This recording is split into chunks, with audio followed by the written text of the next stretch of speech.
Hello everyone. आज हम discuss करेंगे सेकंड यूनिट का लास्ट यानी थर्ड टॉपिक, जिसमें हम बात करेंगे बिजनेस प्लान का सैंपल क्या है। मैंने एक सैंपल आपके लिए बनाया है, एक एज्यूम करके। ये एज्यूम करके बनाया है कि मान लीजिए मुझे एक कोचिंग सेंटर खोलना है जिसका नाम मैंने रखा है एसएस संगीत शर्मा कोचिंग सेंटर। तो उसका बिजनेस प्लान जो पिछली वीडियो में हमने डिस्कस किया था, जिन जिन पार्ट का होना जरूरी है एक बिजनेस प्लान में, वो सारे डालने के बाद मैंने एक सैंपल बिजनेस प्लान आप सबके लिए बनाया है। तो मैं आपको ये पूरा प्लान समझाऊंगा और ये प्लान काम कहाँ पर आता है। अगर मान लीजिए मुझे कहीं सरकारी एजेंसी से कोई लोन चाहिए, पैसा चाहिए, तो बिजनेस प्लान जाएगा। मुझे किसी इन्वेस्टर से पैसा चाहिए तो भी बिजनेस प्लान जाएगा। तो जितना बढ़िया मेरा बिजनेस प्लान होगा, उतनी ही उम्मीद है कि सामने वाला मेरे काम में, मेरे प्रोजेक्ट में इन्वेस्ट करेगा।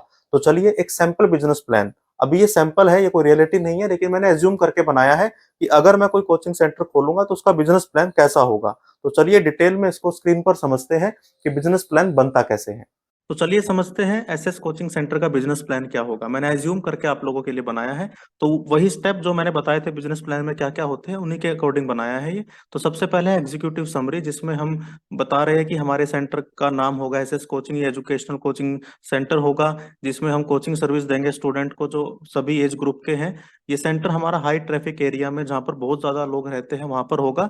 टीम होगी हमारे पास डेडिकेटेड और एक्सपीरियंस ट्यूटर की, जो पर्सनलाइज टेक्निक से, लर्निंग टेक्निक से बच्चों को पढ़ाएंगे, उनके एकेडमिक सक्सेस को अचीव करने में उनकी हेल्प करेंगे।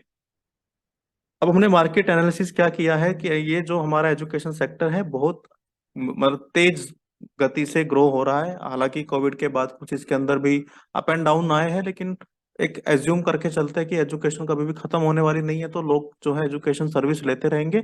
तो कोचिंग सर्विस का भी एक ऐसा ही एरिया है जहाँ पर बच्चों को लोग भेजते ही है। तो हमारा टारगेट मार्केट होगा जो 12th क्लास तक के स्टूडेंट है, स्कूल स्टूडेंट है उनका, जिनको एडिशनल असिस्टेंट चाहिए अपनी स्टडी में, और जिनको अपना कोई स्पेशलाइज प्रोग्राम चाहिए। कोई बच्चा साइंस में कमजोर है, मैथ्स में कमजोर है, तो उन्हें स्पेशल ट्यूशन चाहिए उसी सब्जेक्ट की। तो उनके लिए हमारा ये मार्केट जो है हमने एनालिसिस किया है, उसका हमने विश्लेषण किया है कि ये मार्केट हमारे लिए रहेगा।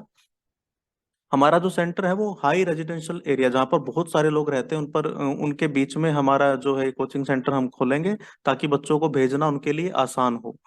स्कूल जहाँ पर आसपास हो, ताकि हमारा जो टारगेट ऑडियंस है वो स्कूल के अंदर है, तो हम अपना प्रचार वहाँ पे कर पाए, बच्चे आते जाते हमारे पैम्फलेट, हमारे होर्डिंग वगैरह देख पाए। तो ये हमारा जो है रेजिडेंशियल एरिया के अंदर, उसके आसपास ही ये होगा। कंपनी की हम अगर अपनी बताएं पूरी डिटेल क्या है, एसएस कोचिंग है जो एजुकेशनल सर्विस देती है। इसमें homework assistance, test preparation, subject specific tuition, ये सारे हम इसके अंदर देंगे।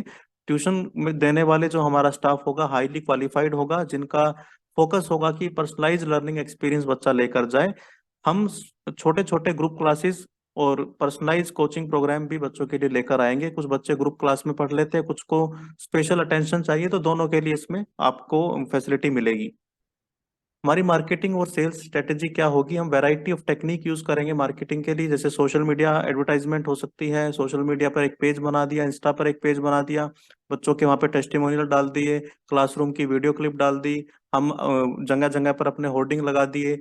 और सबसे ज्यादा जो एजुकेशन में बिजनेस आता है वो आता है वर्ड ऑफ माउथ का, यानी आपके बारे में लोग क्या बोलते हैं, रेफरल बहुत ज्यादा आते हैं इसमें। तो हमारा फोकस रहेगा कि जो बच्चा हमारे पास आए वो अच्छा एक्सपीरियंस लेकर जाए, ताकि दूसरे बच्चों को भी जाकर बताए, पेरेंट्स को जाकर बताए, वहां से हमारे पास जो है बिजनेस आए।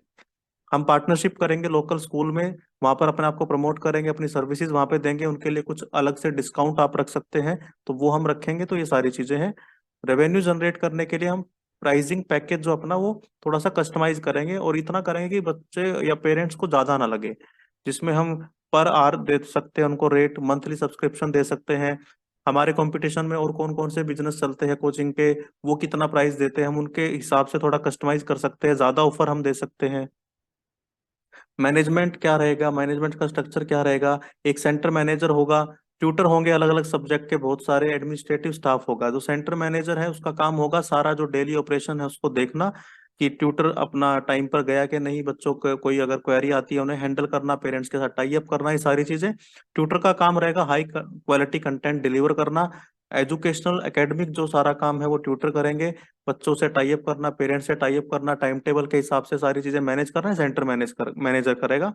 एडमिनिस्ट्रेटिव स्टाफ जो होगा वो कस्टमर इंक्वायरीज को पहले फर्स्ट लेवल पे देखेगा, उन्हें शेड्यूल बनाना, बिलिंग करना है, सारा काम वो देखेंगे।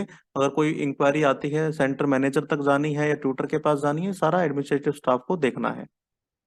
फाइनेंशियल प्रोजेक्शन की बात करें तो इनिशियल इन्वेस्टमेंट, क्योंकि ये कोचिंग सेंटर बच्चों के लिए, तो एक रूम चाहिए बस और व्हाइट बोर्ड चाहिए, ज़्यादा इसके अंदर अभी सेटअप कॉस्ट हम नहीं लगाएंगे। तो 1 लाख का हमने कवर किया है सेटअप कॉस्ट में, जिसके अंदर सारी चीज़ें आ जाएंगी।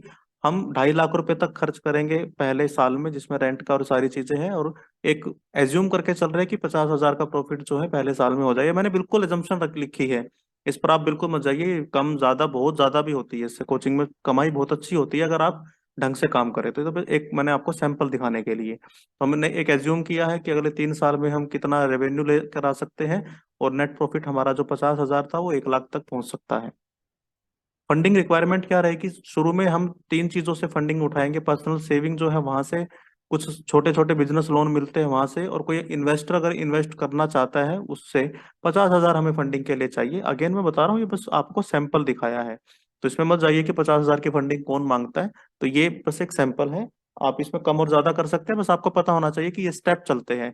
आप शार्क टैंक में भी देखते तो वो आके बताते हैं ना कि इतनी फंडिंग हमारे पास है, इतनी हमें चाहिए। तो बस वही बिजनेस प्लान को ही वो थोड़ा सा अच्छे तरीके से बड़े लेवल पे बताया जाता है। बिजनेस प्लान बनता है ऐसे, बस मैं आपको ये बता रहा हूँ।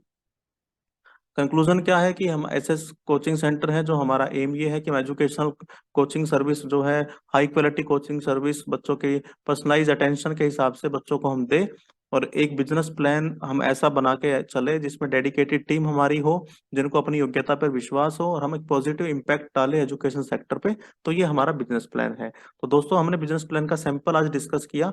आप इसे कस्टमाइज कर सकते हैं अपने हिसाब से, बहुत सारे सैंपल नेट पर अवेलेबल है, ये फाइनल सैंपल नहीं है। इसे कितने भी तरीके से कस्टमाइज किया जा सकता है। बस बात इतनी है कि सामने वाले को आपका बिजनेस, आपकी रिक्वायरमेंट समझ में आ जाए। तो कोई सवाल अगर आपका है तो आप मुझे कमेंट सेक्शन में जरूर पूछिए। नए हैं चैनल पर तो सब्सक्राइब जरूर कर लीजिए। Thank you very much.